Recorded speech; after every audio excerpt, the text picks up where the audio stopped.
നമസ്കാരം പ്രിയപ്പെട്ടവരെ, പുതിയൊരു വീഡിയോയിലേക്ക് എല്ലാ കൂട്ടുകാർക്കും സ്വാഗതം. ഞാൻ ജനാർദ്ദനൻ മൂക്കുത്തല.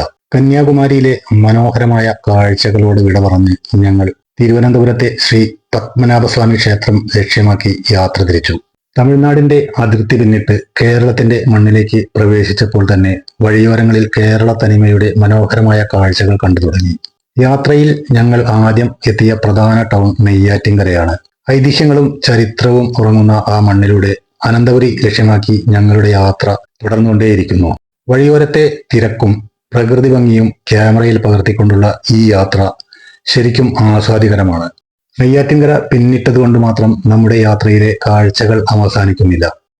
അനന്തപുരിയിലേക്കുള്ള ഈ പാതയിൽ ഇനിയും ഒരുപാട് ചെറിയ ടൗണുകളും കവലകളും നമ്മെ കാത്തിരിക്കുന്നുണ്ട്. ബാലരാമപുരവും നെയ്യാറ്റിൻകരയുടെ പരിസര പ്രദേശങ്ങളും കടന്നു പോകുമ്പോൾ ആധുനികതയും പഴമയും ഇഴചേർന്ന ഒരു നഗരക്കാഴ്ചയാണ് നമുക്ക് കാണാൻ കഴിയുക. വഴിനീളെയുള്ള ഈ തിരക്കുകളും കൊച്ചു കൊച്ചു ടൗണുകളും മാക്സിമം എൻ്റെ ക്യാമറയിൽ പകർത്താൻ ഞാൻ ശ്രമിച്ചിട്ടുണ്ട്. ഓരോ ടൗൺ പിന്നിടുമ്പോഴും പത്മനാഭസ്വാമി ക്ഷേത്രത്തിലേക്ക് നാം കൂടുതൽ അടുത്തുകൊണ്ടിരിക്കുകയാണ്. നഗരത്തിന്റെ ഈ സ്പന്ദനങ്ങൾ അറിഞ്ഞുകൊണ്ട് ആ മനോഹരമായ കാഴ്ചകളിലൂടെ നമുക്ക് യാത്ര തുടരാം.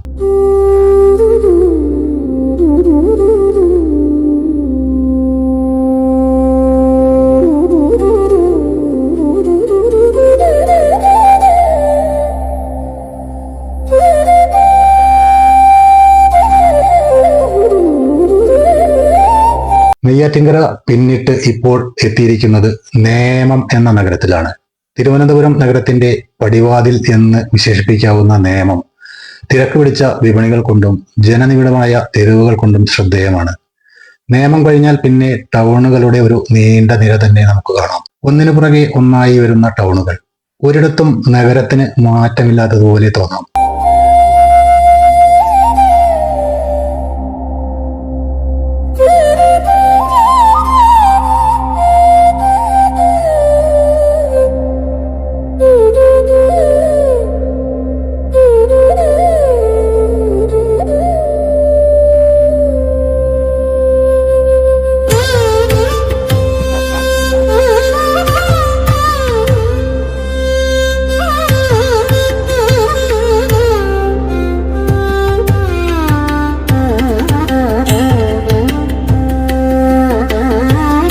നേമത്ത് നിന്നും ഞങ്ങൾ യാത്ര തുടരുന്നത് പാപ്പനംകോട് എന്ന അടുത്ത ടൗണിലേക്കാണ്.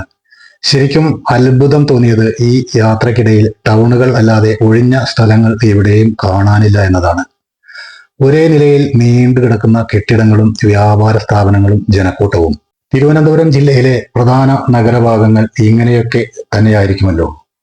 പാപ്പനംകോട് പിന്നിടുമ്പോൾ നഗരം കൂടുതൽ സജീവമാവുകയാണ്.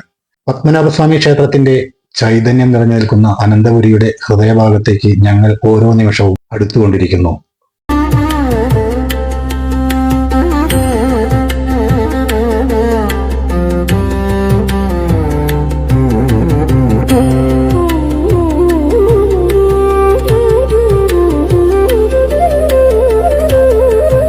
അങ്ങനെ ഞങ്ങൾ അനന്തപുരിയുടെ ഹൃദയഭാഗത്തേക്ക് എത്തിച്ചേർന്നു. തിരുവനന്തപുരം സിറ്റിയിൽ പ്രവേശിച്ചപ്പോൾ തന്നെ ആ നഗരത്തിന്റെ പ്രൗഢിയും ഗാംഭീര്യവും ഞങ്ങൾക്ക് നേരിട്ട് മനസ്സിലാക്കാൻ കഴിഞ്ഞു. സമയപരിമിതി ഉള്ളതുകൊണ്ട് സിറ്റി മുഴുവനായി ചുറ്റിക്കാണാൻ ഞങ്ങൾക്ക് കഴിയില്ലെങ്കിലും പത്മനാഭസ്വാമി ക്ഷേത്രത്തിലേക്കുള്ള വഴിയിലെ മനോഹരമായ കാഴ്ചകൾ മാക്സിമം പകർത്താൻ ഞാൻ ശ്രമിച്ചിട്ടുണ്ട്. എത്ര വർണ്ണിച്ചാലും തീരാത്ത ഒരു പ്രത്യേക സൗന്ദര്യം ഈ സിറ്റിക്കുണ്ട്. ഓരോ കെട്ടിടത്തിലും ഓരോ തെരുവിലും ആ രാജകീയ പാരമ്പര്യം നിഴലിച്ചു നിൽക്കുന്നു. പത്മനാഭസ്വാമി ക്ഷേത്രത്തിന് അടുത്തേക്ക് എത്തുന്തോറും ആ പ്രൗഢി വർദ്ധിച്ചു വരുന്നത് നമുക്ക് കാണാം. ആ പഴയകാല നിർമ്മിതികളും വിശാലമായ വീതികളും നമ്മെ മറ്റൊരു ലോകത്തേക്ക് കൂട്ടിക്കൊണ്ടുപോകും.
ക്ഷേത്രത്തിന് തൊട്ടടുത്തുള്ള ബസ് സ്റ്റാൻഡ് പരിസരത്ത് ഞങ്ങൾ വണ്ടി നിർത്തി. ഇനി ഇവിടെ നിന്ന് പത്മനാഭസ്വാമിയുടെ മണ്ണിലേക്കുള്ള കാൽനട യാത്രയാണ്. ബസ് സ്റ്റാൻഡിൽ ഇറങ്ങിയപ്പോഴാണ് ക്ഷേത്ര ദർശനത്തിന് പാലിക്കേണ്ട കർശനമായ ആചാരങ്ങളെക്കുറിച്ച് ഞങ്ങൾ കൂടുതൽ മനസ്സിലാക്കിയത്. പത്മനാഭസ്വാമി ക്ഷേത്രത്തിൽ പ്രവേശിക്കണമെങ്കിൽ കൃത്യമായ വസ്ത്രധാരണ രീതിയുണ്ട്. പുരുഷന്മാർ ഷർട്ടോ പാന്റോ ധരിക്കാൻ പാടില്ല, പകരം മുണ്ട് വേണം ഉടുക്കാൻ. സ്ത്രീകൾ ചുരിദാർ ആണ് ധരിച്ചിരിക്കുന്നതെങ്കിൽ അതിന് മുകളിൽ വെള്ള മുണ്ടോ വേഷ്ടിയോ ചുറ്റണം. കൂടാതെ മൊബൈൽ ഫോണും ക്യാമറയും കയ്യിൽ കരുതാൻ അനുവാദമില്ല. ഇതൊന്നും കരുതാത്തവർ വിഷമിക്കേണ്ട കാര്യവുമില്ല. കാരണം ക്ഷേത്ര പരിസരത്ത് തന്നെ 50 രൂപയ്ക്ക് മുണ്ടുകൾ വാങ്ങാനും വാടകയ്ക്ക് എടുക്കാനും സൗകര്യമുണ്ട്. അങ്ങനെ ആചാരപ്രകാരമുള്ള വസ്ത്രങ്ങൾ ധരിച്ച് ഞങ്ങൾ ക്ഷേത്രം ലക്ഷ്യമാക്കി നടന്നു തുടങ്ങി. ബസ് സ്റ്റാൻഡിൽ നിന്നും ഏകദേശം 10 മിനിറ്റ് നടക്കാനുണ്ട്. എങ്കിലും ആ നടത്തം ഒട്ടും വിരസമായിരുന്നില്ല. ഇരുവശവും പഴമ വിളിച്ചോതുന്ന കെട്ടിടങ്ങളും രാജകീയ പ്രൗഢി തുളുമ്പുന്ന ആ റോഡും നമ്മുടെ മനസ്സിനെ പഴയകാല തിരുവിതാംകൂറിലേക്ക് കൂട്ടിക്കൊണ്ടുപോകും. ഒരു വലിയ ചരിത്രത്തിന്റെ ഭാഗത്തിലൂടെ നടക്കുന്നത് പോലെയാണ് ഞങ്ങൾക്ക് തോന്നിയത്.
ക്ഷേത്രഗോപുരം ദൂരെ കണ്ടു തുടങ്ങിയിട്ടുണ്ട്.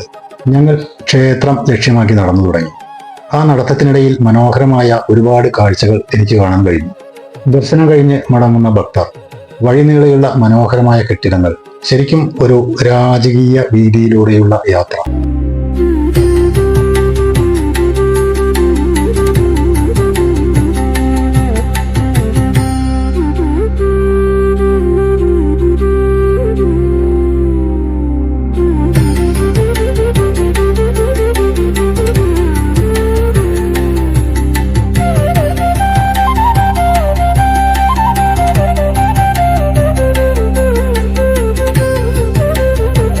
ഏകദേശം ക്ഷേത്രത്തിനടുത്ത് എത്താറായപ്പോഴാണ് മനസ്സിനെ കുളിർപ്പിക്കുന്ന വിശാലമായ ക്ഷേത്രക്കുളം കണ്ണിൽപ്പെട്ടത്.